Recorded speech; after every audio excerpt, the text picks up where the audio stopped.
my name is, like you have said, Sunday Adelaja.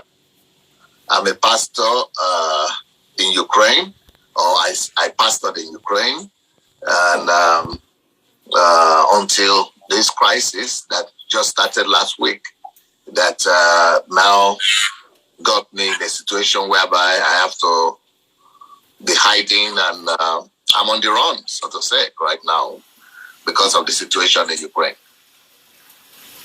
So, listen, can you tell us what is the situation like right now for those still in Ukraine there? For those still in Ukraine, either you are a Ukrainian foreigner or a black, most of them are hiding in bunkers or in underground buildings or even underground train stations or metros, we call them.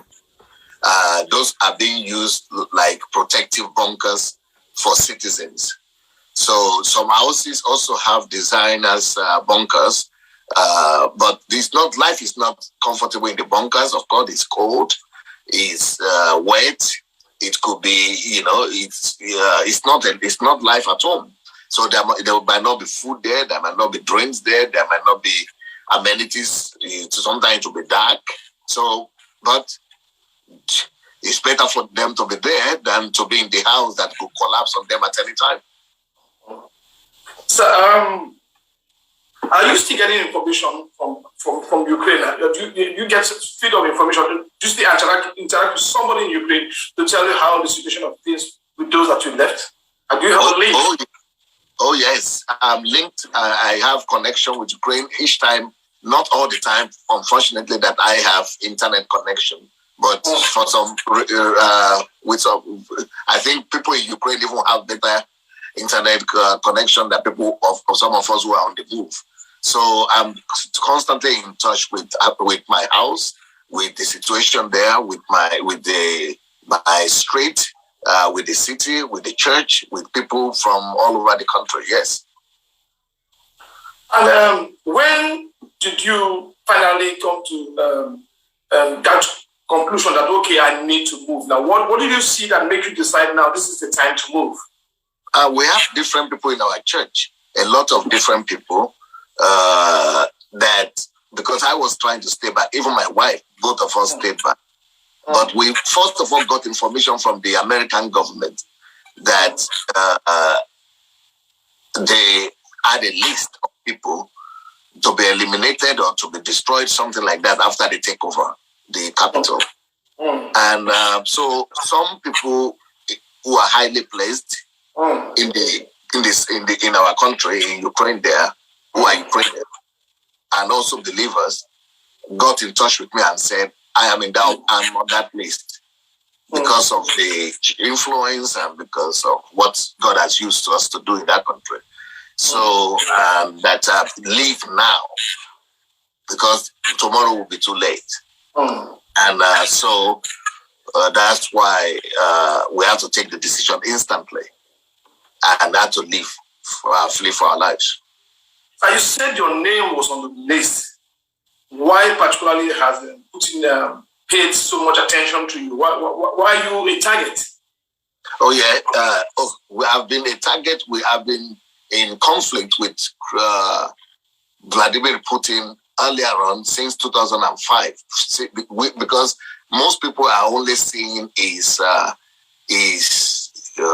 negative side now. But some like me have not just seen it for over 20 years now, for almost 20 years, but I've also experienced it. So our church is a very dominant force in that part of the world, not just in Ukraine, but in Russia and all the former Soviet Union.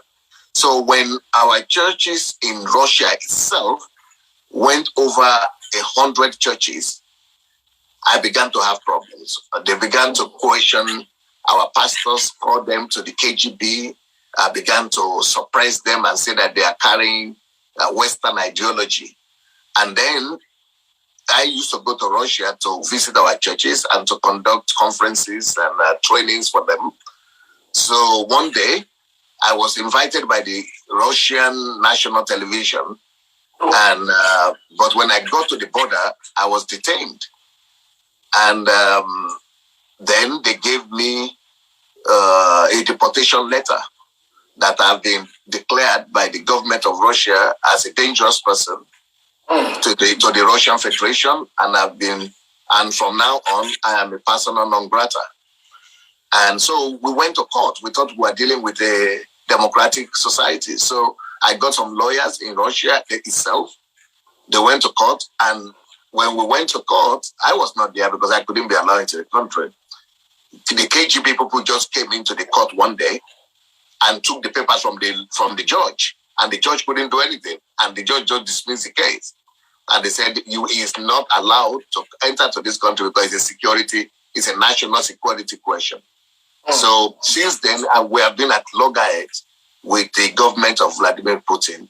Not just myself, but our churches over there have gone through a lot of oppressions and a lot of difficulties.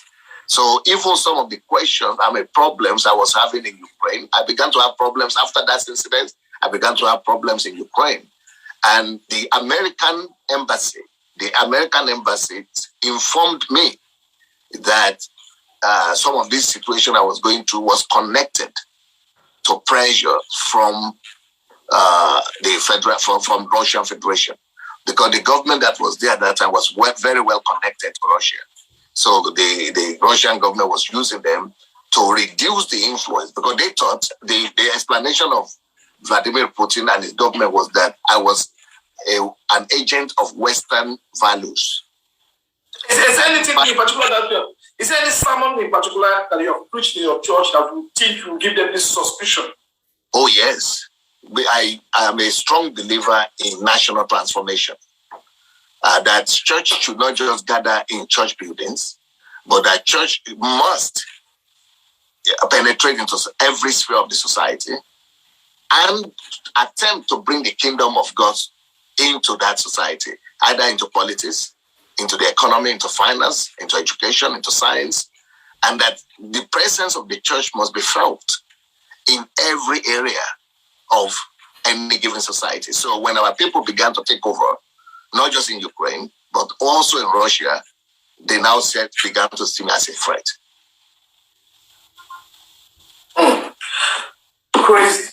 Listen, ladies and gentlemen, I'm still speaking with Dr. Sunday Adelaja. He's a pastor that is based in Ukraine, but he's now on the run because of he's just like he said, he's a target. Russian government had his name on the list of those that would be eliminated. And we're speaking to you. So what's the fate of I guess there are some Nigerians and other Africans in your church. Are they still there, or what's the situation with them? Yes, our church really doesn't have too many Africans, but even if it is just one African we have, it is still a lot. So our church is 99% white people, Ukrainians and other Europeans, but Africans are only about maybe less than 200 in our church. So, but still, that's, we have to care for them too. And apart from the Africans that are members of our church, there are a lot of other Africans that are studying there in the society, and even the embassy. I have very good close relationship with the ambassador and the embassy, because I'm one of the oldest and the most visible African in that country. So our ambassador and embassy are very close. We work closely together. So just a day before this whole thing started, I went to see the ambassador to try to think of how to rescue Africans and how to protect our embassy and our image and all the Black people in that country. But if I would have stayed back, my plan was to stay back with my wife. I thought I would send my wife eventually, but I thought I would stay back until I got that intelligence information that had to make me to leave. So some of the Africans, we took them to my house, and so they are in my house right now, and in the bunker there, and not just with Africans, but even other church members who are Ukrainians are there too. But, my house can only take so much. But the government is providing bunkers also for people all over the country, even in the dormitories, in the hostels of students. Are you in contact with a lot of, I guess since you've been there for that long, you have contact with Nigerian students because I know a lot of Nigerians go to Ukraine to study. I even spoke to somebody a few days ago. Was there any plan? Because this has been brewing for some time. We are suspecting that this is going to happen. Did the Nigerian government or the Nigerian embassy have a plan of that's advising the students on what to do? Have there been a plan on the ground before? Yeah, you see, the American government had been warning that Vladimir Putin was going to do this. But to tell you the truth, even me personally, I refused to believe it. I couldn't believe it. I thought it was just propaganda, American propaganda, and it's just a fight between America and the Russians, and that Russia would never attack fully Ukraine.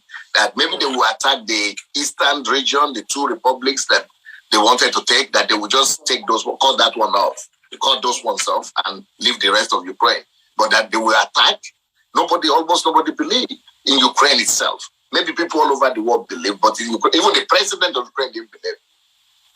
I mean, people were saying this is not possible. So, but only three countries, America, England, and Australia evacuated their people before then, because they have some intelligence that they couldn't share openly with other people. So most other people were caught unexpected. Crazy.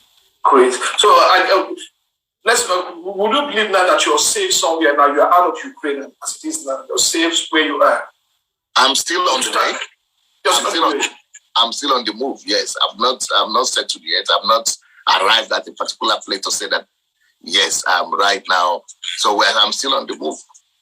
Are you aware of a certain number and some numbers that has been circulated in the Nigerian diaspora organization, Nigerian communities? They're circulating these numbers for certain Nigerians in Poland who of help to any Nigerians that is escaping from Ukraine. Are you aware of the numbers? Oh yes, one of them is my disciple. One of those people that the first person in that list is my disciple. Is my friend, my disciple, my follower. Okay, and if you want to ask,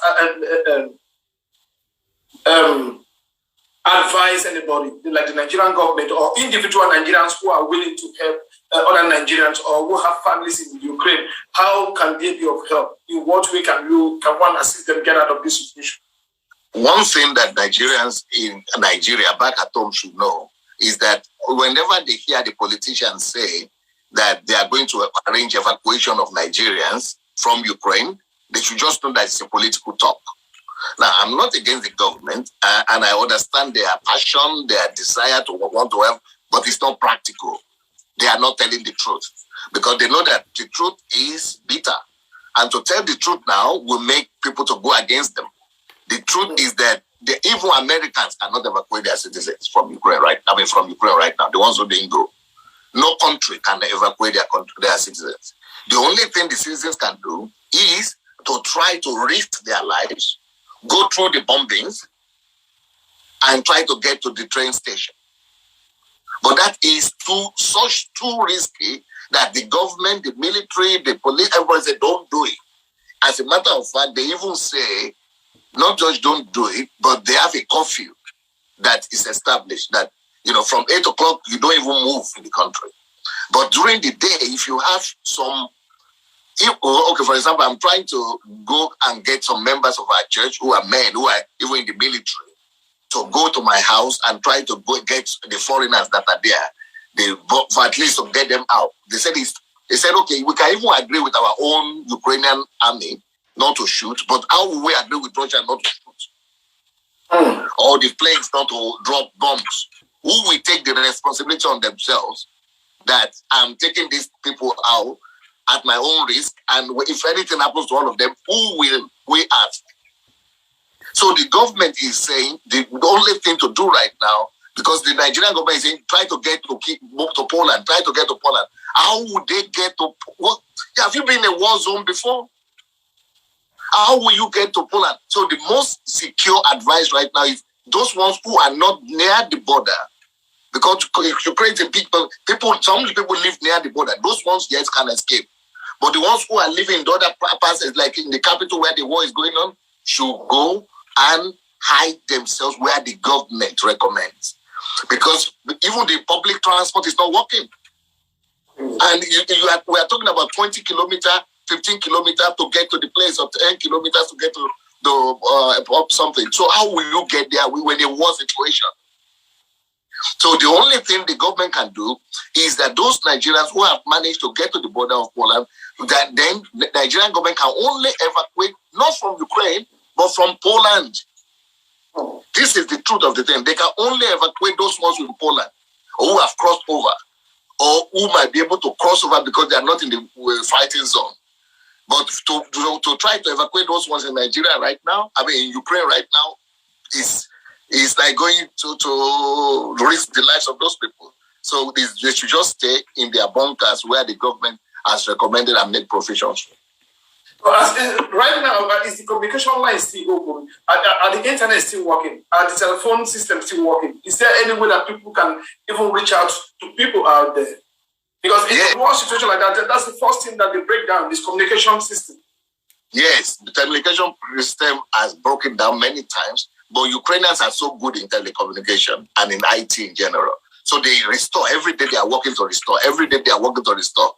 A lot of it has been lost. But every day they are always working to. So maybe in a day, you might be able to get at least for 5 minutes or 2 minutes video, connection. This is really, and also, is there any way also, because I'm thinking about the vital ways to really help people that are there. Like some people might be short of funds. If one wants to get money across to them now, because sometimes escaping also means you need money to pay some certain people to help you do some certain things. Is there any way to get funds across to such people? Yeah, there is. You can send money to them, but they will only be allowed to withdraw maybe a limited amount of money in a day. But how would they do it? The only thing, like for example, in our house, the people who are hiding in the bunker could give the money, the card or whatever to the administration, the person in charge of that place, that particular house, who will arrange when it is safe to go to the nearby ATM and get the money for them. So they are just like they are trying to, people go carefully, risk their life to go and get food and something for them. That's the only way. But they themselves cannot get access money now because the banks are not working. It has to be special arrangements. And do you foresee any end soon for this war? Do you think the Russians are going to hold back soon? I think, even Russians themselves have been calling for negotiation. So maybe it will be, that's one hope. Hope dies last. So we want to hope that there will be negotiation and they will be able to reach an agreement. If there is no political solution like sitting down together, then we have to prepare for the worst as for the country. That is, they might come and take over the country and overthrow the government, but their intention is not to harm ordinary people. So, like for parents of Nigerians that are there, they shouldn't think that they will target the children. Well, this is a war situation. You cannot determine where the bombs are going to last. That's the situation. It's not about targeting somebody, but the families are going to be worried because if you drop the bomb somewhere, the impact might be wider than you expect it to be. So, what's your plan from here, sir? What are you? What's the next plan? What's your next move? Where's your destination? If you get to your destination, what do you intend to do? I don't know. I never knew what it means to. A few years ago, we had. All of us saw it on television. We saw the Syrians moving from Syria to Turkey, from Turkey to Germany, and some people were condemning them. Even we in Ukraine were saying, why should Europe allow themselves to be overridden by these Arabs and refugees and things? People were condemning them and things like that. But now that this is happening to us, you begin to understand that never you condemn people who are going through some horrible crisis like that, because you don't even know what they have been through. So what happened to me, I don't know. I've only taken my body out, but it's like I've left my life behind. Yes, my life is hidden in Christ Jesus, but the feeling is like I've left my life. I came to Europe when I was 19 years old. I've lived there in this country for 36 years. Oh, that's a lot. 36 years. Everything I've built, everything I've spent my life building, I came just in clothes like this. and my documents. And I was watching a video about people moving out of Kiev, and they were not even allowed to carry bags or whatever. They just go in, just to create space in the train. It's really horrible. Really, yeah, it's like you are living your life and you don't even know what is going to happen to you where you're. I mean, and the feeling of even not even knowing will you get there or not. Because as we are trying to escape now, bombs are dropping. I mean, we're hearing things dropping. I'm out of danger now, but even to escape like that through all those bombs, you don't even know if you are going to get out. Talk less of what will happen tomorrow. So we don't know if by the grace of God, maybe there will be some solution. Maybe we'll be able to go back to see that land or that country again. We don't even know. We don't even know what to expect or what will happen to us in future. But thank God, in the case of someone like me, we have a country. We have a country. So if I am able to get to a safe place, either Nigeria or somewhere, I will be able to return to home. At least that is the advantage the foreigners have. But what about over 30,000 people in our church that don't have any other home or any other country to go, unless the world does something for them? I cannot imagine what you're going through now, what you're going through in your head, because you have the weight of a lot of people on your shoulders, your members of your church and your family. I hope your families are doing well and everybody's fine for now. I want to say thank you very much for giving me your time. And if you have a word out there you want to say to anybody out there, please say something to anybody out there. Yes, I just want to tell the whole world to keep on praying for Ukraine. But now I discover it's not enough to just pray for Ukraine. I think we should pray for Vladimir Putin as well. That God will give him wisdom, God will cool him down, that some madness will not come to him. And that God should just, for the protection of the whole world, God should just, we should pray for Putin as well. I don't know what God will do. But we don't want this to lead to a third world war or to escalate beyond what's already going on.